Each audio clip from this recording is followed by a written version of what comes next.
Ja, het is momenteel ongeveer 17 uur op die zondag 10 december.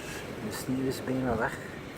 Het regende ongeveer 5 graden, maar er is een zware storm op komst. Zware rukwinden.